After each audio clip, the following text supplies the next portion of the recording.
On the trail of the ghost influencers, tracking down fake experts with Rob Waugh, who I know Hi, joined us. There's Rob. great, Get you spotlighted. brilliant. I should say that it's not me that always comes up with the cool phrases about this stuff. Like, as soon as I heard the phrase ghost influencers, which I don't know if Neil, you came up with it yourself, but I absolutely loved it. And You can all yours. Run with it.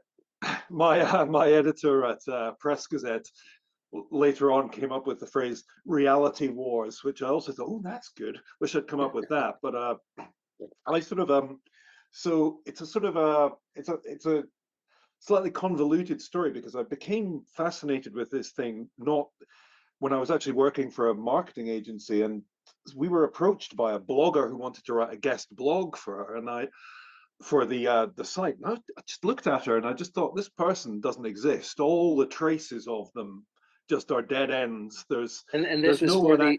this was for Press Gazette. No, this was before it. And Oh, so when I so when I started this story for Press Gazette, my fascination had already been kindled because I'd already encountered one person who didn't exist. I was familiar with the idea, and it was about a year ago, and I sent out a request for a psychologist who could talk about the psychological impacts of identity fraud. And I immediately got a reply. This is a journalist request service where you send out a request looking for X, and you get in offers from usually from PR agencies rather than from the experts themselves. And this occasion, I got a reply directly from this psychologist, and the I sort of immediately investigated because the only job that she had listed was working for a sex shop. And the thing was that I was writing for the Telegraph, which is a venerable and extremely right-wing newspaper in the UK. And basically, if you even mention the idea of a sex shop, you're going to have right-wing colonels having a heart attack into their cornflakes when they read it in the morning. So I thought there must be some other experience I can list for this woman. And I so I started looking at her profile, and I suddenly realized that there is nothing to her beyond endorsing CBD brands and talking about this sex shop. And then I started. This was, obviously long after GPT, and I started looking at her copy. And there's certainly I know people always like to talk about the M dash as being the evidence that you are definitely talking to AI rather than a human being. But the one that I always find, particularly coming from Britain, is that randomly capitalized subheads in the middle of copy where a human being wouldn't do it. I know Americans like to capitalize the subheads. In Britain, we don't. So no British psychologist would sort of have a subhead with capitals, and I just thought this is really, really, really intensely strange. And the more I looked at her profile, the more I looked at the stuff she'd written about, I just thought this person doesn't exist. And then I looked at the number of outlets that had covered Barbara Santini. So, I mean, she's been covered hundreds of times in the British media, and she capitalized on requests that were quite unusual. So there was people were requesting pieces on the psychological benefits of playing darts. Others were it's sort of lifestyle pieces where people are requesting the sort of benefits of I'm unfamiliar with it, the Italian chandelier sex position. And the thing is that Santini would just comment on anything because she can create comment instantly with ChatGPT because she doesn't exist. Because the more I looked at her, the more I realized that basically I looked into the company that she worked for, who really owned it. And I realized that basically Barbara Santini was two Lithuanian men who owned a chain of CBD brands and sex shops, and who employed a blogger in Nairobi who I believe sent out the copy by email. There was no woman, there was no person. Now, at the time, I think now people are getting more awake to the fact that there are fake people out there sort of confidently interacting with the media. And I I flagged it to Response Source, which is the service that I got it through, and they said to me, "Oh, we've given the company a final warning," and I was like, why is it a final warning? The person doesn't exist. And the the upshot of it was that we exposed a few of these people, because in the wake of it, I was actually approached by another woman called Rebecca Lee, who responded to a query about environmental stuff. And at the time, I'd seen her. I started looking at her profile, and I thought, this person doesn't exist either. Again, her only work experience, no LinkedIn, no social media traces. Her only work experience was for this essay writing mill called Academized. And I noticed that in one piece at least, she had a different picture, and in another one she had a different name.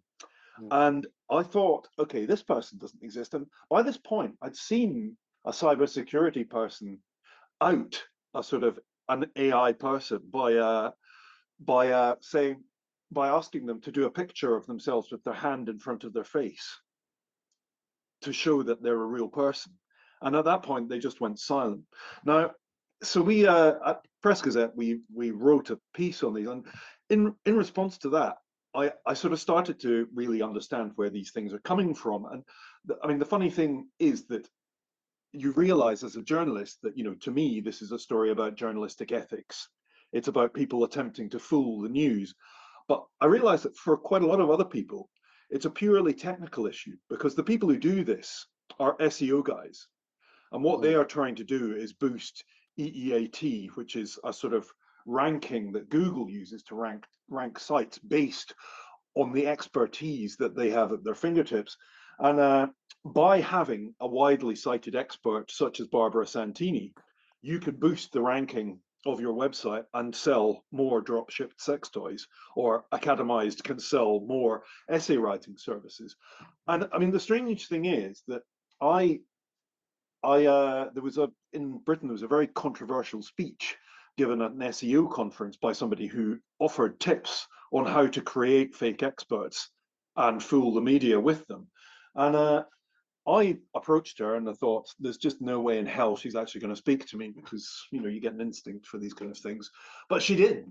And she was just like that. Within the SEO industry, there's enough technical motivation for you to want to do this, that people are always going to do it.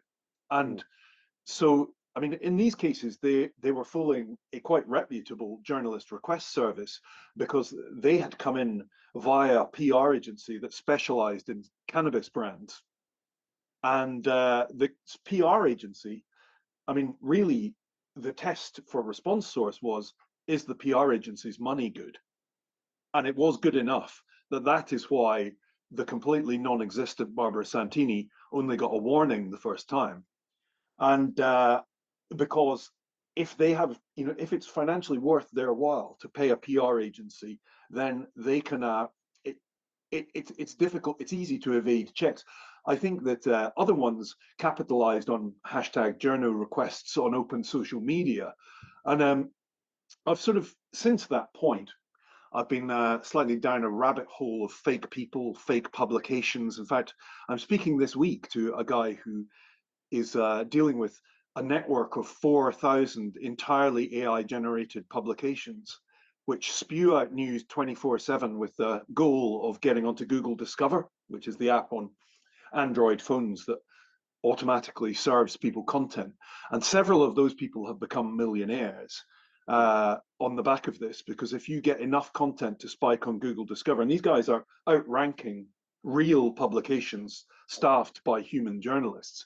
I mean, I think that really the lesson here is the financial motivation for doing this is extremely real. It's going to continue being real, and journalists are going to deal with more and more fake people, because for people, I think there's an expectation, particularly among younger journalists, he said judgmentally, that things will any piece will operate as fast and as responsively as social media, where you can just go and find comments instantly. Whereas being a little bit more long in the tooth, I kind of knew that psychologists don't respond to people in 2 minutes with sort of 12 carefully crafted paragraphs of copy.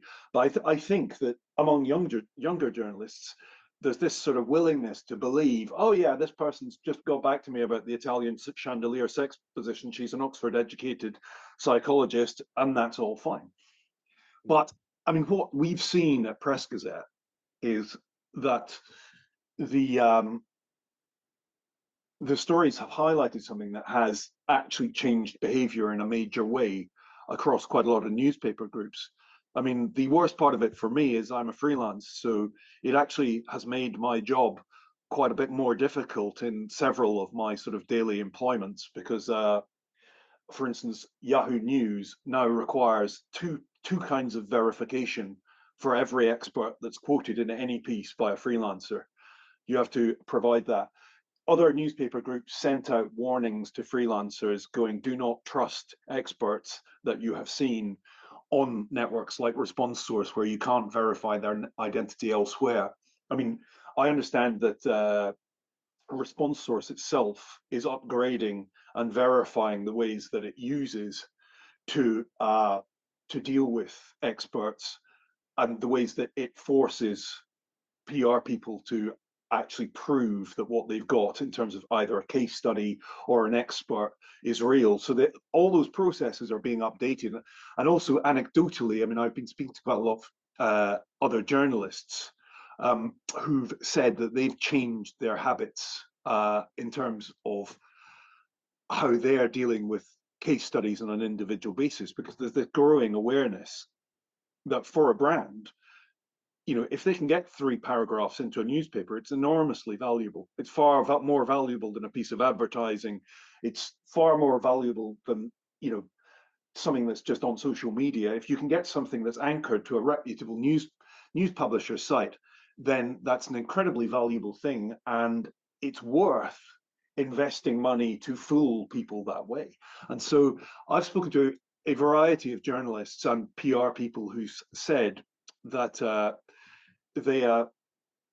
they've experienced this. So I spoke to another British journalist, Rosie Taylor, who said that she put out a request, which was a piece regarding car insurance, and she just at the end of the timer on the request, she received 3 near identical responses from 3 different people, all of whose businesses were only tangentially related to travel or car insurance in any way.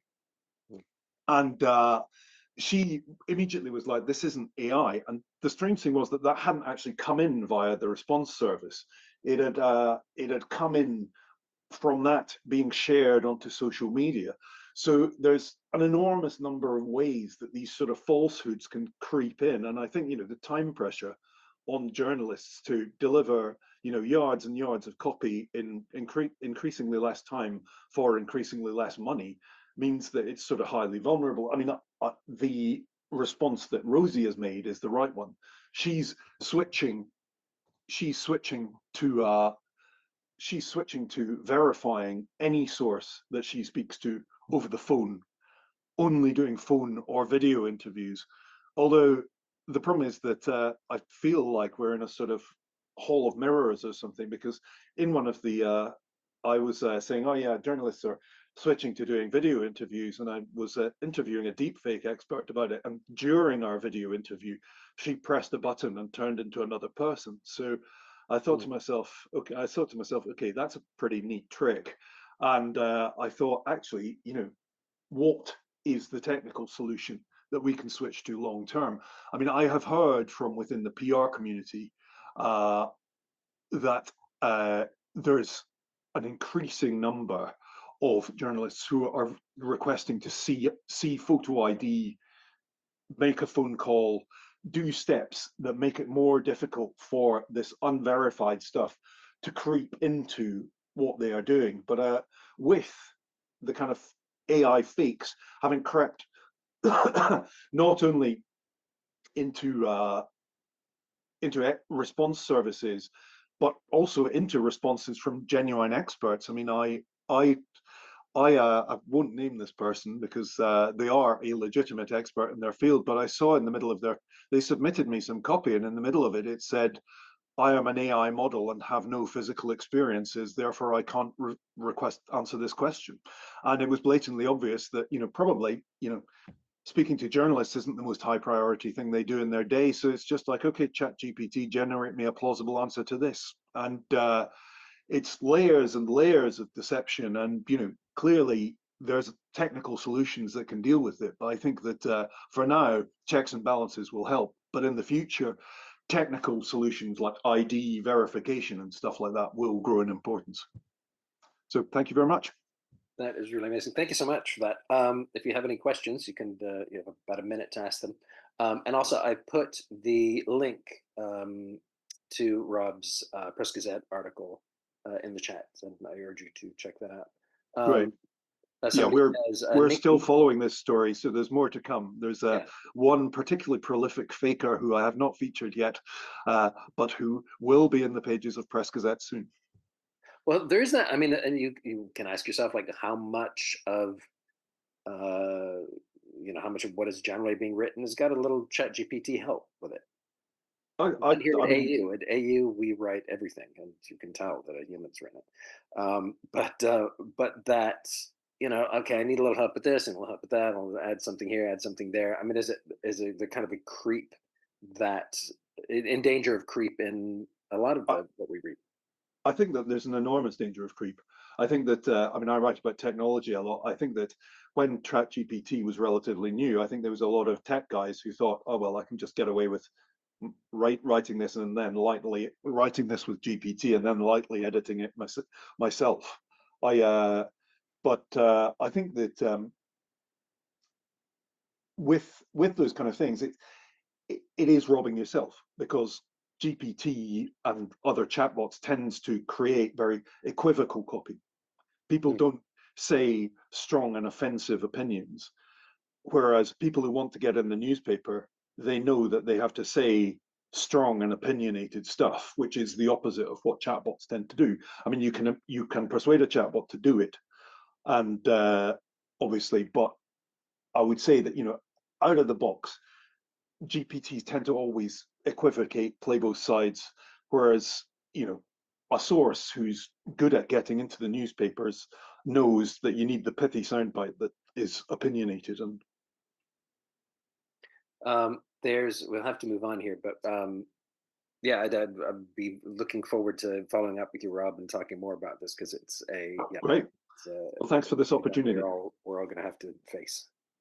Great. Um, Amazing. We're now going to do some speedy breakout groups. So this is.